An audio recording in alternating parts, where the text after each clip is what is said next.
Let's do it all and cross-asset as well with Bryce Doty, Sid Investment Associate, Senior Portfolio Manager. And Bryce, fold in with what we're seeing within the equity markets to then the world of bonds as well. A 1.1756 is the latest 10-year print. Are we still dealing with technicals and shakeout of shorts, or is that a fundamental story that shows you a deteriorating economic growth story? I think it's both. I think it's this technical issue, short covering, fueled by this new fear of the Delta variant. You know, anything coronavirus related has dominated everything else that's going on. A couple of things that are really bizarre, though, is you showed that pie graph, that sea of red. You look at two funds, two ETFs that are in the green, they tell two different stories. One is GERM, GERM. Okay, I get that. It's related to the coronavirus. Everyone's nervous. But the other one is BDRY. Okay, that relates to shipping costs and a spike in consumer demand. Exact opposite of what you'd expect in a sea of red. So it's really nuanced today. You still have inflation fears because those supply chain inflation components are all still there, yet it's very true. People might not fly as much until they feel that there's better news on the Delta variant. So airlines can be down while other inflation-related supply chain issues like BDRY are up. So it's a very difficult market to play. You know, we still like the tips in bonds because the inflation component is massive. I mean, the principal accretion is 11% for August, and it's still running at 10% annualized for July. And yet you still have this massive sell-off today that's driving the 10-year yield into the dirt. And how much further into the dirt can it go, Bryce? Do you brace yourself for the fact that, well, it's caught the hedge funds off guard, but could the yield continue to crush lower? It's funny. It seems like the 10-year yield can overshoot in both directions because it's driven by the mortgage trade.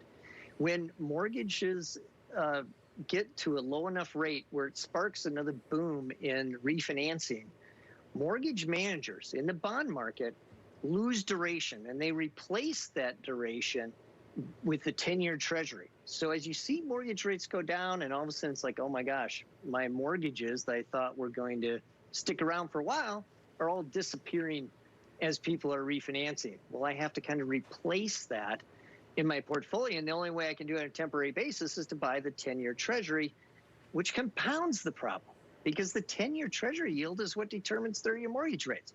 So you drive down the 10-year yield, you drive down 30-year rates, and now you have to buy more 10-year bonds as a mortgage manager, and it becomes this vicious cycle. Now, where does that end is what you're asking, and I wish I knew. I do think that we're getting close to the end, though.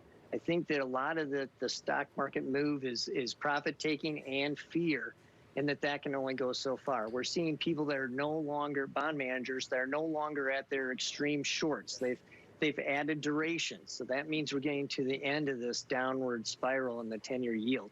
I think it's close. I don't think we go through 1%, but it's also gone further down than I ever thought it would.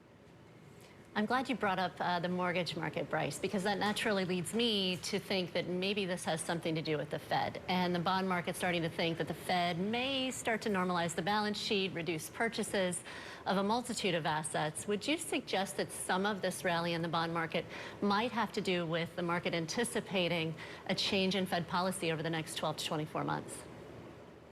Right. It's a change in Fed policy over the next year, plus the change in fiscal policy with lack of stimulus payments, plus the fear of tax increases, plus people's savings will be depleted at some point. All four factors could come to a head in the time frame you mentioned, in the next 12 to 24 months, and that becomes a big worry or dark cloud overhanging the market. I personally thought that was far enough off in the distance that it wouldn't be so centrally focused on today. But this inflation has really spooked confidence. So consumer confidence dipped because of inflation fears. And I think people are realizing that inflation is just sapping the potential economic growth because it's just being wasted, essentially. If you have inflation even temporarily going up to 5, 6, or 7%, well, that's 5, 6, or 7% of money spent on things other than goods and services.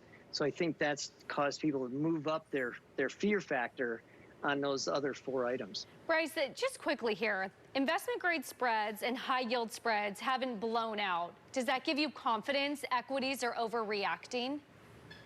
Totally. I totally agree with that, because we just seen spreads widen on corporates and high yield, just a little bit in the last couple of days. But just like BDRY being up sharply on a day when everything's off, means people really do believe the economies are opening up, that they're not going to shut down again because of the Delta variant. I mean, it's bad that it's spreading, but it's not going to create massive widespread shutdowns.